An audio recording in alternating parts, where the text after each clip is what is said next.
All right, welcome back to the Canadian Gun Vault Behind the Vault Door. My name is Mark Morelli. I'll be our podcast host, and back by popular demand with me today is Brian. Brian, Canadian patriot, former Canadian Forces service member, and a longtime friend of the Canadian Gun Vault is joining us today. Brian, thank you so much for being here. Well, thanks for having me, Mark. Always a pleasure. We haven't even got started yet, and I know that this is going to be a good one. I don't pay close attention to the political circuit the way perhaps I should. I know you do, and we've got a lot to talk about. I mean, certainly there's a lot going on. Brian, some of the things that you see happening today out there, right? Things that need to be discussed, things that the audience might be interested in. Right off the top of your head, we've got some new legislation that looks like it's being brewed up by this Liberal government. I know you have some strong opinions about this subject. What do you think is coming down the pike? A lot of people asking questions about this. I know you got some thoughts. Well, I always believe in preparing for the worst and hoping for the best. I think worst case scenario, and I think unfortunately in this circumstance it's very likely. I think this government is going to surprise us with a proposal for a complete ban on all semi-automatics and all handguns. Yeah, you know what? I got to tell you, there's a lot of people out there, right, that think that we might be signaling some false alarms. You know what? I'm not thinking so. I refuse to be guilty of ignoring the signs of things to come. And certainly I see a government that's in place right now that doesn't seem to give a shit about anything. Excuse my language. This may be a little bit more of a rambunctious rant kind of Canadian Gun Vault Behind the Vault Door, but I'm seeing a government that seems to say I'm sorry a lot and or seems to be doing whatever they want. So I'm not in complete disagreement with you. I think something bigger is coming down the pike than most people expect. Well, this government seems to want to double down on the whole image of being progressive. We've heard this nonsense that the Canadian Forces is reorienting itself along feminist lines. I'm sure our enemies are quaking in their boots about the idea of a military that is focusing on gender politics and that kind of thing, rather than focusing on fighting ability. And for the record, Mark, I've worked with many tremendous female soldiers. I work with many tremendous female law enforcement personnel, and they're amazing. And I haven't got a thing to say against them. No. But to make that the focus of the military or of any other arm of government is just nonsensical. It's divisive. It's playing sexual politics, and it's moronic in my opinion. And this government, I mean, we've all tried to give them a chance, and they're not who I voted for, but this is democracy, and everyone gets their chance. And these guys got in there and they tried to do things differently, and they are embarking down a road where they don't seem to care that, I don't know if you heard, but apparently 88,000 jobs were lost in January. I have 88,000 jobs were lost. And, despite the fact that so far the American economy and the Canadian economy have been running gangbusters, mostly due to the surprise effect of Trump on the markets having a positive effect, and I understand there's been some corrections going on, but all of a sudden we're seeing massive job losses because of socialistic changes to the workplace. And rather than allowing markets to set the rates, this government has embarked on the road to full socialism, borderline communism. And I know people are gonna, you're fear mongering. Yeah. It's not fear mongering. This is a progressive set of steps that will lead to less freedom and more regulation. And you may say, well, that's fine because it'll be more fair. Well, fair to who? Fair to the people who are making the jobs? Fair to the people who create the wealth that the rest of us bathe in this wonderful country of ours? Because, the government doesn't make wealth. Taxation doesn't create wealth. It doesn't. It would if you asked Justin Trudeau, well, I'm sure. And a lot of his friends. It does not create wealth. No. You cannot tax yourself into prosperity. That is fallacious thinking. It does not work. It is completely moronic to assume such a thing. So what you have to do is you have to take something from someone who has earned it and give it to someone who has not. And that is ultimately where we're headed. And I'm not against universal health care, and I'm not against welfare, and I'm not against immigration. I'm not against any of these things. But this idea that we're going to get wealthy by taxing and by ratcheting up our credit cards to the absolute max, creating massive debt and massive, deficits is a stupidity on a level never before seen in Canadian government. Unprecedented. Unprecedented is the term Absolutely. that I use. So getting back to firearms, this government is doubling down on stupid, and they have gone after, they've destroyed our oil industry. They're, flinging up windmills faster than anyone could have imagined to create electricity that's among the most expensive in the world. We're running Ontario into the ground financially. I mean, we make Greece look like a well-run financial powerhouse, and all the while, singing these platitudes that we're all equal and everything's going to be wonderful and we're helping the disadvantaged. Meanwhile, the people don't understand that you can't help people when you're bankrupt. So this government, in the absence of doing anything or not needing to do anything at all, is going to double down on stupid. And I think rather than just push a couple of, mild changes to the Firearms Act without pissing anyone off, the fact of the matter is they know that 99% of firearms owners don't vote Liberal. Mm-hmm. And so they're going to play to their base, and they're going to outmaneuver the NDP. They're going to go left of the NDP, and they're going to turn around and they're going to say, for the safety of all Canadians and due to the horrific acts down in the States at, Las Vegas and amongst other places, we need to bring these death machines off the street. And I firmly believe that they are going to bang us all with a surprise announcement that all semi-automatics are going to be confiscated and destroyed, and all handguns are going to be banned or very, very tightly controlled. And I hope that I'm wrong, and I may be sounding an alarm bell, but people, mark my words, this is a government that has outdone itself in stupidity. And anyone out there who thinks they're doing a good job knows nothing about economics and knows nothing about policy. Yeah. This government has turned this country into the laughingstock of the world. And I understand that some people out there didn't like Harper. I understand that he wasn't a very, suave kind of guy. He didn't come across as a rock star the way Trudeau does, although I don't see it. But the fact of the matter is, our last government was pretty libertarian at heart, left most of us to our own devices, and tried to create a positive business environment. And what we had was a media and a power group outside that kept demonizing the government and created this false sense that the end of the road was coming and that our country was collapsing and turning into something else. The fact of the matter is we were a well-run economic powerhouse, and we went through some very hard economic times and came out smelling like roses. And now that we're not in a war and we're not in an economic crisis, we have a government that's flushing us down the toilet, and it's completely contemptible. And I'm sorry, if you got fooled, that's one thing. If you voted believing that the Liberals were the best thing, that's another thing. And if you still believe that, then I can't help you. Yeah. I can't help you. Well, I got to tell you, there's so many good points there, Brian. And I mean, I don't even know where to begin. First of all, back to firearms and a complete ban on semi-automatics and or further restriction. I got to tell you, look at, right, folks. I guess in radio you can't see this, but Brian's taking a picture of me right now. a little behind the scenes type activity. I've never seen more people unhappy with the government. I've never seen more people willing to stand behind, a government blindly on the left, ignoring all the warning signs that we're being flushed down the toilet, as Brian puts it.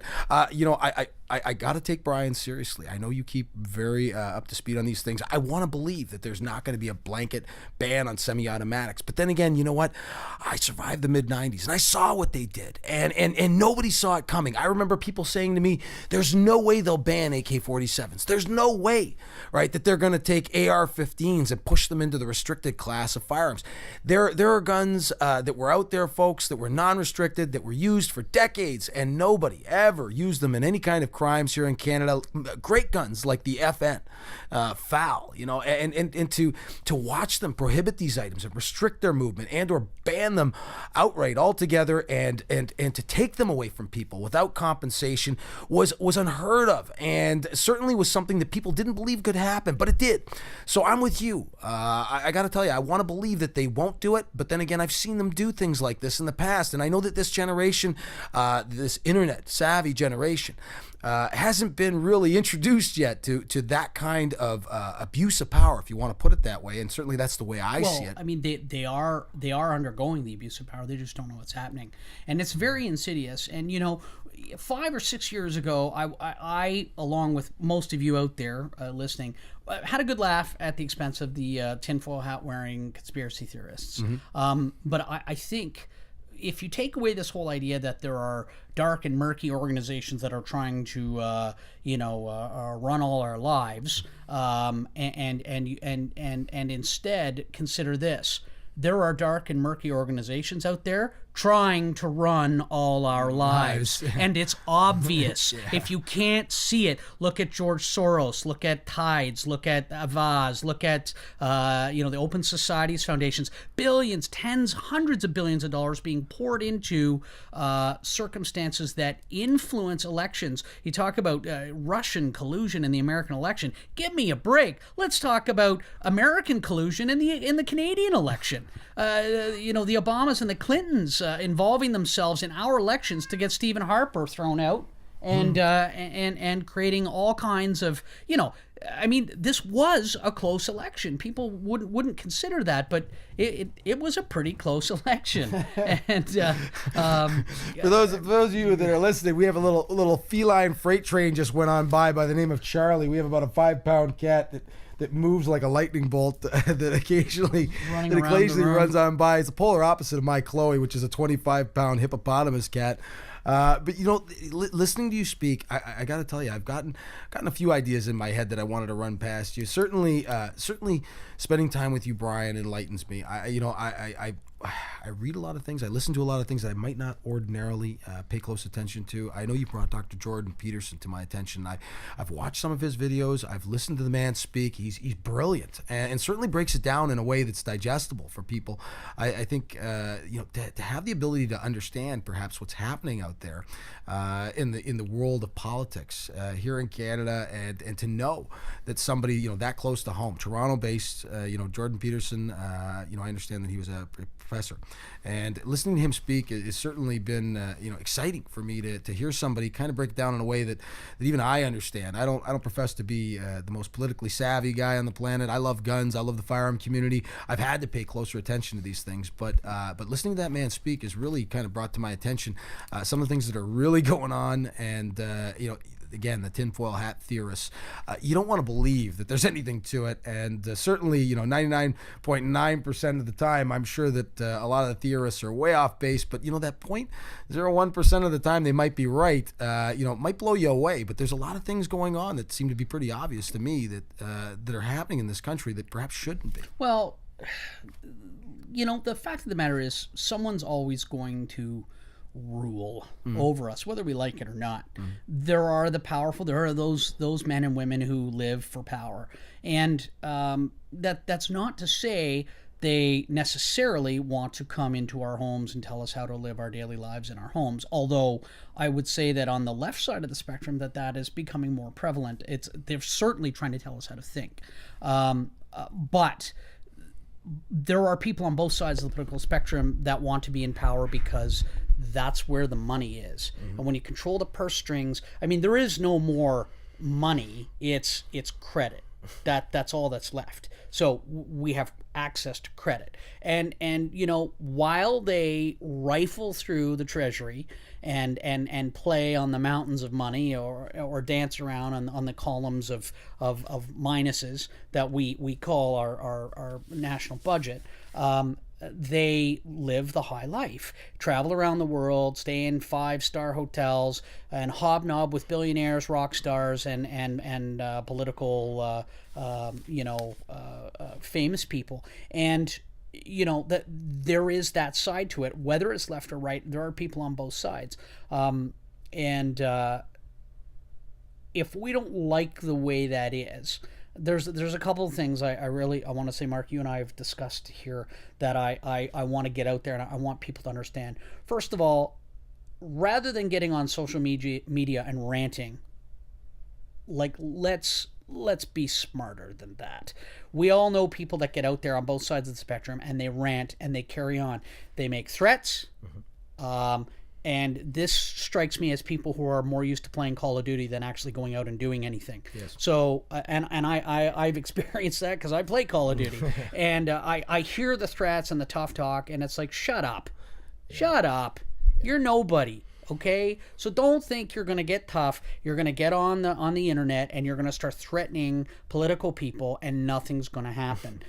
You are going to get a knock on your door, and you're going to lose your firearms, and you're probably going to lose your job, and you may very well lose your liberty. So stop with the threats, okay? If you're really all that upset about it and you want to do something, then tell you what, learn, educate yourself about the political process, and educate other people, and get involved in the political process and affect change through the legal democratic means that we have at our disposal. Go out and volunteer for your Conservative or Green or NDP member of parliament, or Liberal. If you're a Liberal, do it. And affect change within the party that you want to see. Because the fact of the matter is, I don't care which party you belong to, we all should be here to help each other make Canada better. It's not about having the Canada that we want. It's about making Canada better. Firearms ownership and freedom is a liberty. It's a freedom. It's not a privilege. And I understand that a lot of people think under Canadian law it is a privilege, and perhaps it is defined that way. But in my opinion and in my estimation, firearms rights are rights. They are given unto us by the fact that we are free men and women. All right, we are free. Yeah. And the government works for us, and legislation works for us, and the courts work for us, judges, lawyers, police, corrections, everyone works for us. We are the state, not them. And by educating ourselves and by affecting positive political change, that is how we maintain our control over the state. So people need to calm down. They need to stop talking about what they're going to do, because they're not going to do it, and they need to stop it. Anyone who's really going to do stuff, they know all about it. The people who matter know all about it, and security is well in hand. So people need to be smarter. Yeah. And we were talking about Jordan Peterson. Jordan Peterson offers a very refreshing take on today's chaos. The chaos of left versus right, of the seeming lack of logic in dialogue today, which is all about opinion and is all about feelings. Because opinion and feelings bear very little in common with true intellect. In fact, feelings can go and fly directly in the face of true intellectual argument. So if you haven't listened to Jordan Peterson, go check him out on YouTube or on Facebook. He's very interesting to listen to. You may not agree with everything he says, although you probably will agree with most, because the man's incredibly intelligent and he's very well spoken and he's very careful in what he says. And he appeals more to conservatives, but I find it very interesting that he considers himself a classic liberal, which is quite telling, because today conservatism in Canada tends to be a lot closer to classical liberalism. We believe, we believe in the freedom of the individual, the freedom, our conservatism tends to lean a little more libertarian in its nature. Whereas liberalism has taken a hard left turn and tends to be entirely consumed with telling everyone what they can't do. Not what they can do, what they can't do. Yeah. And I grow weary of that. And when I'm having half my paycheck taken from me every month or every 2 weeks, I start to resent being told what I can and can't do. I don't want to tell anyone else how to live their lives, so don't tell me how to live mine. Yeah. And just I'm going to stop you there for 1 second, just only because I want to fit myself into this conversation too. I tell you, when I talk to Brian, folks, I just love to just take it all in. A couple things came up this week. Certainly hearing Justin Trudeau's response to an audience member. I wanted to bring this up, and I don't want to miss this point, because when I heard this one, I gotta admit, the hair on the back of my neck just stood straight up.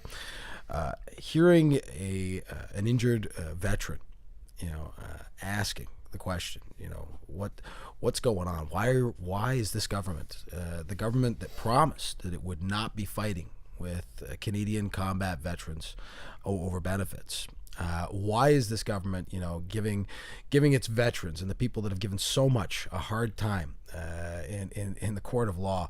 And to have Justin Trudeau, amongst the billions of dollars that have managed to make their way out of this country, the millions of dollars that get seemingly spent on frivolous and almost non-intelligent way, this money's being spent, to have Justin Trudeau sit there and say that Canadian veterans are asking for more than we can give. Right? What did you think of that statement? Because that one, as soon as I heard that, I thought, oh God, I got to call Brian on this one. He's going to have an opinion. So I'm very torn on this issue, because I don't understand why governments of both stripes basically turn their backs on veterans. Now, originally under Chrétien and Martin, the new Veterans Charter was proposed. Under Harper, it was signed into law. And the Veterans Charter, be very clear here, the Veterans Charter was requested by veterans. The lump sums, right, single payment sums, were requested by veterans. These things were all requested. When the Conservatives came into power, they had a good look at the veterans organization, and they determined through auditors that a lot of money was being wasted on operating costs. So that some of the centers, the veteran centers that were operating, especially in the Maritimes, were top heavy with staff and bottom heavy with services. So they cut them, and it was very bad optically, and it hurt the Conservatives immensely. And a lot of veterans turned away from the Conservatives, and anybody but conservative movement started up. Now, I have nothing but contempt for that group.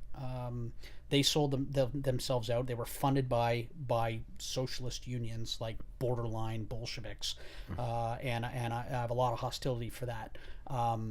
They sold out their fellow soldiers, their fellow vets, and there are soldiers in the armed forces who are suffering on duty now because a bunch of coffee and donut eaters wanted a place to sit around and talk old army times. And that's true. And as a veteran, I can say that. I know, I've seen these people. I've seen them. Okay, so I am contemptuous of them, because I care about the serving soldiers as much as I care about the veterans. However, that being said, both governments have failed to declare that there is a sacred obligation to vets. Of all the people that both governments, any governments, should be willing to do anything for, is the people who put their lives on the line to demonstrate the willingness to sacrifice themselves for the security of the state, and to enforce and carry out the directives of our government as it relates to Canadian foreign policy. And many of these people have been horribly wounded, they've been maimed, and they've been killed. And that the benefits that these people are entitled to should not be generous makes no sense to me. It makes no sense to me. And I understand it's expensive, but when we're pumping billions of dollars out to every country under the friggin' sun so that we can look good to the UN, and then having arguments with veterans makes no damn sense. No, it does and, not and, at all. and again, soldiers tend to lean conservative.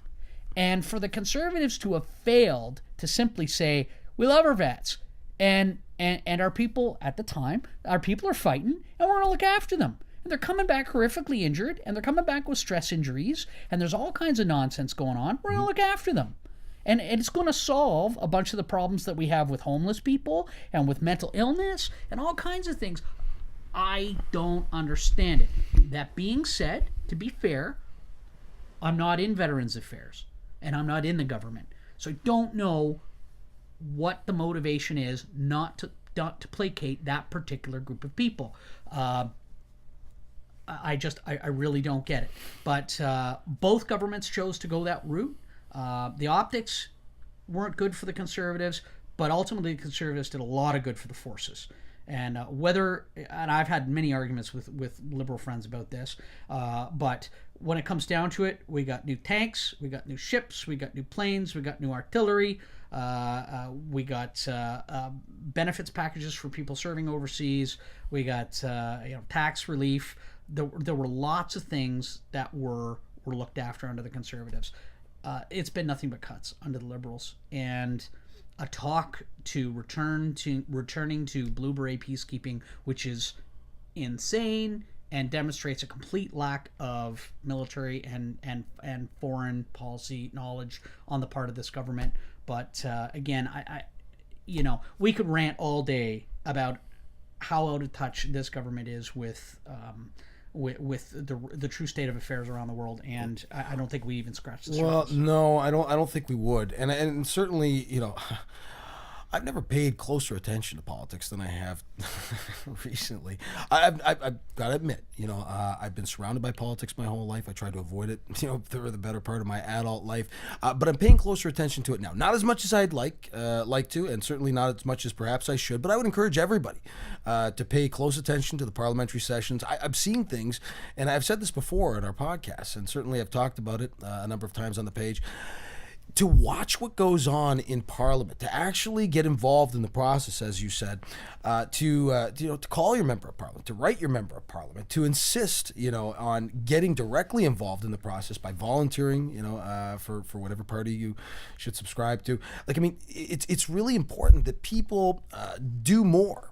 Than just kind of engage in the rat race day to day, trying to pay your bills, going to and from work, punching the clock at 9 to 5. You really should pay attention to what's going on, because up in Parliament, I have never seen a government so willing to make mistakes, say I'm sorry, and say let's move on. I can't believe how often it seems to be happening. We've got major ethical breaches in terms of conduct, or not say sorry. Yeah, or not say sorry. And this is the same government that has sent the CRA out to attack everyone for nickel and diming everyone for every little thing, but is giving a pass to the government on millions of dollars of misspent money, billions of dollars of missing infrastructure money. Oh well, who cares? What are you going to do? We don't know where it is. We're reverse. We're in touch with ourselves. It's this.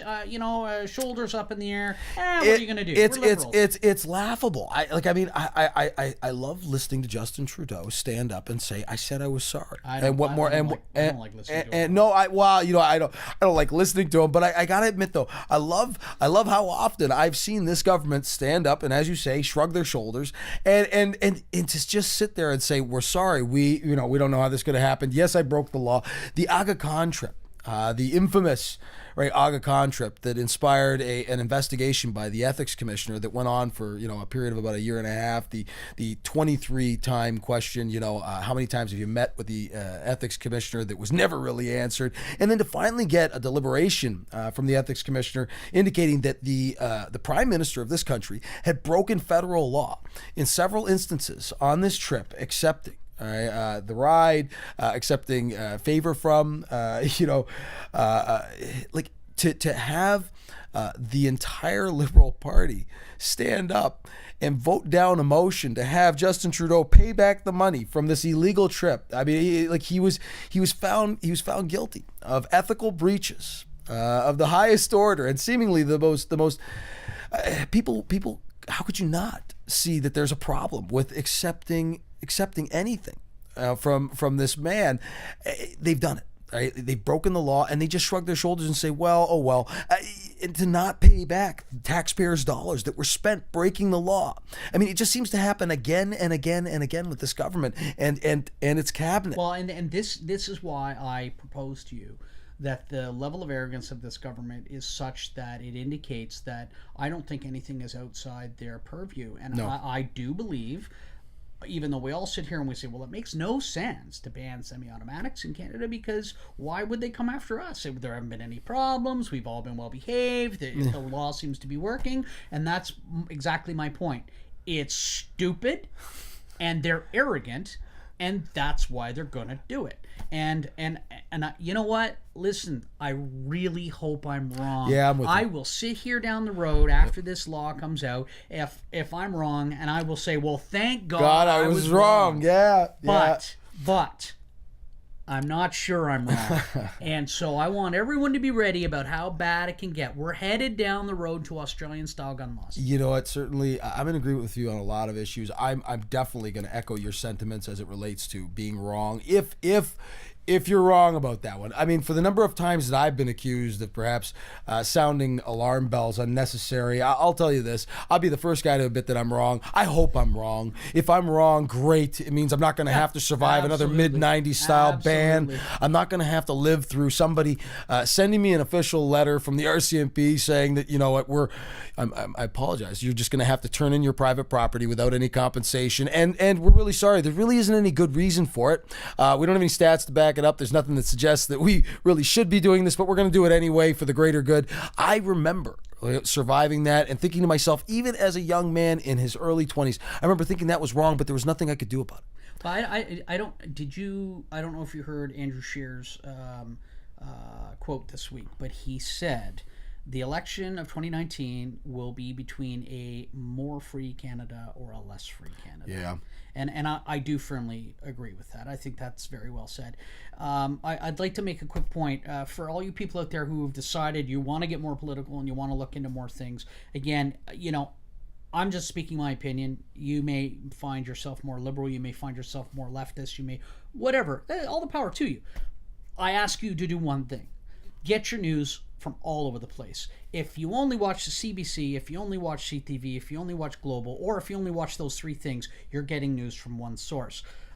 You need to listen. You need to read the Star. You need to read the Sun. You need to read the National Post. You need to watch CNN. You need to watch Fox. You need to watch, listen to the Rebel. Check out what they're saying. I understand you may not like what they're saying. I understand you may consider them to be an unreliable news source. But you have to look at all sides of the political spectrum to start to put a picture together of what's true. Because if you're only watching one or two news sources, you're being misinformed, right? So you're either uninformed or you're misinformed.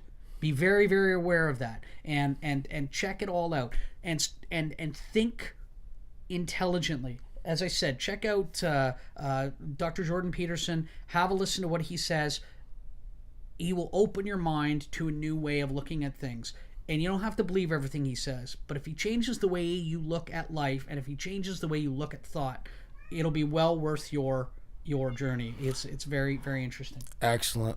Well, listen, Brian, always a pleasure having you here on the show. All right, thank you so much for joining us here today. Cheers, right, brother. really, really a great time as always, folks. We hope you've enjoyed this week's podcast, and Canada, as always, right. Take care of yourselves. Remember to shoot straight, stay safe.